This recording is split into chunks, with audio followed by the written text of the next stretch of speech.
নমস্কার বন্ধুরা, প্রিয়াঙ্কা কেকাস ব্লগে তোমাদের অনেক স্বাগত। এখন বাজে সকাল 7টা আর আমার স্নান করে ঠাকুর দিয়ে সমস্ত কাজ কমপ্লিট। আর এদিকে তাই ভাবলাম যে গাছগুলো একটু পরিচর্যা করে নিই, কারণ কি মা আজকে গাছে জল দেয়নি, তাই আমি বললাম যে আমি দিয়ে দিচ্ছি, তোমাকে আর দিতে হবে না। তো দেখো, আর এখানে আমি একটু ট্রি ওয়াটার নিয়ে নিলাম, একটু ঝাঁকিয়ে নিলাম জবা গাছের থেকে জল দিয়ে। দেখো গাছগুলোতে ভালো করে জল দিয়ে দিচ্ছি, এক নাগারে ওভাবে জল ঢালি না, একটু হাত দিয়ে ছিটিয়ে জলটা দিই, তাদের সমস্ত পাতাগুলোর মধ্যে ঠিকঠাক করে লাগে জলটা। দেখো কি সুন্দর বড় হয়েছে জবা গাছটা, আর কদিন বাদেই ফুল হবে। দেখো অনেক দিন এই মানি প্ল্যান্টটা তো জল দেওয়া হয়নি, 2-3 দিন হয়েছে, তাই ভাবলাম সমস্ত গাছগুলোতে ঠিকঠাক করে আজকে জল দিয়ে নিই। তো গাছে জল দেওয়ার সাথে সাথেই আজকে সকালটা শুরু করলাম, আর তোমাদের সাথেও ভিডিওটা শেয়ার করছি। তখন বাজে সকাল 7টা, আর এখানে দেখো মা ভাত বসিয়ে দিয়েছে, ডিম সেদ্ধ দিয়ে দিল, রান্নার জন্য উচ্ছে কেটে নিয়েছে, ওদিকে হবে লোটে মাছ, এই বটবটি ভাজা। এই হচ্ছে আজকে আমাদের দুপুরের মেনু। আর টিফিনে আমি তো ভাতই খাবো, ভাত খাই তোমরা জানো, আমিও ভাত খাই, মাও ভাত খায়, ভাতটাই ভালোবাসি খেতে। আর এখানে দেখো লোটে মাছ রেডি হয়ে গেছে। আর ততক্ষণে আমি ভাবলাম যে বিছানাটা ঝেড়ে নিই, বিছানা ঝাড়তে চলে এসেছি। একটা কাঁচা চাদর পেতে দিলাম, ওই চাদরটা একটু ময়লা হয়েছিল, তাই মা সানডে বলে আজকে কেচে দিয়েছে। দেখো আজকে আমার একটু পড়ানো আছে, কারণ কি সবাইকে ডেকেছি, পরীক্ষা সবার, তার জন্য সানডেতে বাড়িতে ডেকে নিয়েছি। আর এদিকে দেখো বিছানাটা ঠিকঠাক করে ঝেড়ে নিচ্ছি, আর মোটামুটি ঘরটর ঝাড়া প্রায় অল্প অল্প করে ফেলছি, প্রত্যেক দিনই ঝাড়ছি, যাতে 14 তারিখ চৈত্র সংক্রান্তি তার আগে পুরো ঝেড়ে টেড়ে কমপ্লিট করতে হয় আমাদের। তো তার জন্য কিছু না কিছু প্রত্যেক দিনই টুকটুক করে ফেলছি, যাতে একসাথে অনেকটা কাজ হয়ে যাবে। আর রাস্তার কলে গিয়ে এখন করতে হয়, তোমাদের তো আগেই দেখিয়েছি ভিডিওতে, ওর জন্য টুকটুক করে মাও করে ফেলছে, আর আমিও নোংরা হতে দিচ্ছি না, একদম যেখানেই দেখছি নোংরা সাথে সাথে ঝাড় দিয়ে পরিষ্কার করে ফেলছি। তো দেখো এখানে আমার বিছানা ঝাড়াটা কমপ্লিট হচ্ছে, এরপরে যা কাজ আছে করব। আর আজকে ছিল রামনবমী, তো পুজো করে নিয়েছি, সেই ভিডিওটা আলাদা পুজোর ব্লগে তোমাদের সাথে শেয়ার করব। এর সাথে করলে কি হতো, ভিডিওটা অনেকটা লেন্দি হয়ে যেত, বড় হয়ে যেত, ওর জন্য পুজোর ব্লগটা আলাদাভাবে শেয়ার করব। দেখো বিছানাপাটি ঝেড়ে নিচ্ছি ঠিকঠাক করে, এরপরে আবার ঝাড় দেবো। আর ফ্রিজটা আজকে ভেবেছি যে ফ্রিজের বাইরেটা না একটু আঙুলের দাগ পড়ে গেছে, সবসময় খোলা হচ্ছে, তো ওর জন্য ভাবলাম যে আমি একটু হালকা ভিজা ন্যাকড়া দিয়ে ফ্রিজের গাটা মুছে দেবো। তাই এই প্ল্যান করা আছে আজকে, আপাতত এভাবেই কাটবে সানডে। দেখো দেখে বালিশগুলো গুছিয়ে নিচ্ছি, এরপরে কালকে এই বালিশের কভারগুলো কেচে দিতে বলবো, কারণ সাদা তো, সাদা জিনিসে খুব যত্ন করে ইউজ করতে হয়, নাহলে সাদা জিনিস কালো হয়ে গেলে খুব বিচ্ছিরি দেখায়। কালারিং জিনিসটা নোংরা হলে অতটা বোঝা যায় না, কিন্তু সাদাটা বেশি চোখে পড়ে।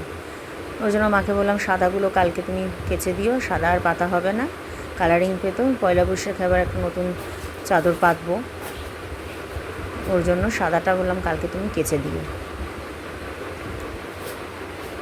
দেখো হয়ে গেছে মোটামুটি এটা করা। এবারে এই ফ্রিজের ঢাকনাটা ওপর থেকে নামিয়ে নিলাম, আর একটা হালকা অল্প একটা কোনা ভিজিয়ে নিয়েছি। এবারে ফ্রিজটা মুছে দিচ্ছি, সব আঙুলের দাগ পড়েছে, ধুলো তো আছেই, ধুলো আমাদের অতিথি হয়ে গেছে এখন, সারা জায়গায় ধুলো আর মাকড়সার, কি আর বলবো। আমার বাড়িতে কিন্তু কখনো এত ধুলো এত মাকড়সা সব কিচ্ছু ছিল না, এখানে এসে দেখছি এই ফ্ল্যাটটাতে বাপরে বাপ। দেখো ফ্রিজের যে নিচের যে কাভারটা ছিল আলাদা, ওটাকে মুছে নিচ্ছি, ওটার মধ্যেও আঙুলের দাগ পড়েছে, টেনে টেনে খোলা হয়। তো মা বলছিল আমি করবো না, এই কাজগুলো তো আমি করতে পারবো, দাও আমি করে দিচ্ছি, থেকে রান্না আছে, মা আবার কাচবে। তো দেখো একদম নতুন ফ্রিজ, তার মধ্যে এরকম দাগ পড়লে ভীষণ বাজে দেখাচ্ছিল, ওর জন্য আমি ভাবলাম মুছে দিই ফ্রিজটা। আর যে সবজি টবজি এনেছি, আজকে সানডে ছিল, বাজারেও গেছিলাম সকালবেলা, সেই সমস্ত কাজ সারা হয়ে গেছে, সেগুলো একটা একটা করে ঢুকিয়ে রাখবো। দেখো তো ভালো করে মুছে নিচ্ছি বাইরেটা, কারণ এটা খোলা হয় তো এই পাটটা, ফলে এই দিকটাতে কি হয় একটু ময়লা পড়ে, আর ওগুলো তো ভেতরের দিকে থাকে, ওখানে ততটা যায় না।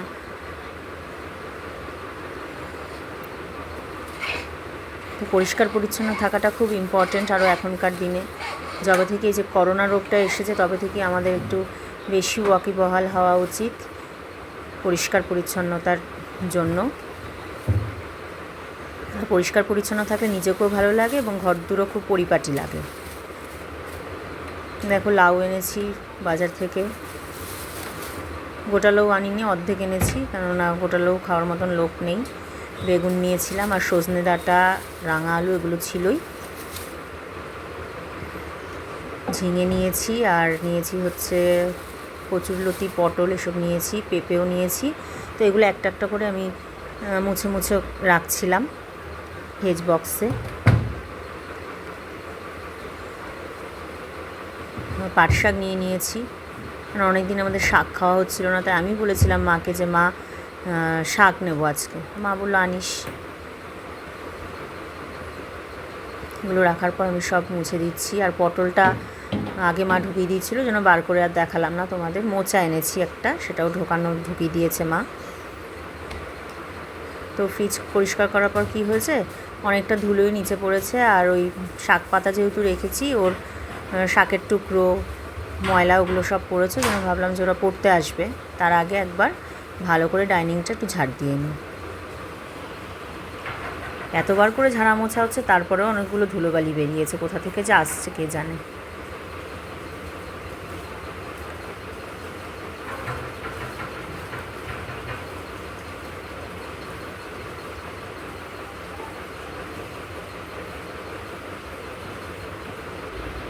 দেখো ওরা পড়তে চলে এসেছে, রিতম আর আয়ুষ চলে এসেছে, আর আধ্যাও এসেছে। আজকে সানডে হলেও ডেকেছি ওদেরকে।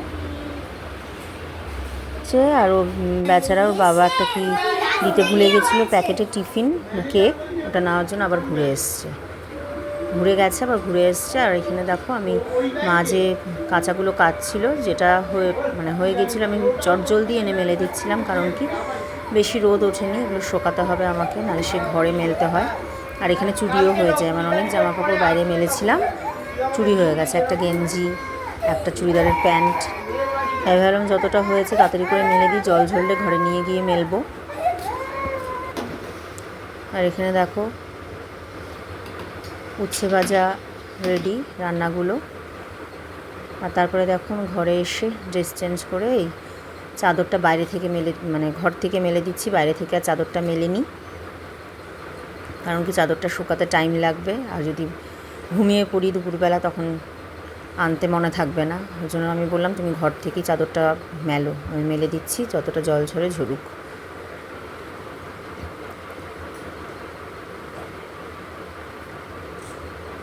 তো এইভাবে মেলারও খুব অসুবিধা এখানে, যা হোক করে এইভাবে ঘর বার করে মেলে মেলে শোকানো হচ্ছে। প্রায় 6 মাস হয়ে গেল এখানে এসেছি। দেখো টান টান করে মেলে দিলাম যাতে শুকিয়ে যায়। হাই ফ্রেন্ডস, দেখো আর আমার পরিবারে আর এক নতুন সদস্যর আগমন ঘটলো, জেড প্ল্যান্ট। এটাই কিছুক্ষণ আগেই নিলাম। তো আজকের ভিডিওটা এই পর্যন্তই থাকবে, দেখা হচ্ছে তোমাদের সাথে নেক্সট ব্লগে। ততক্ষণ সবাই সুস্থ থাকো এবং ভালো থাকো, টাটা।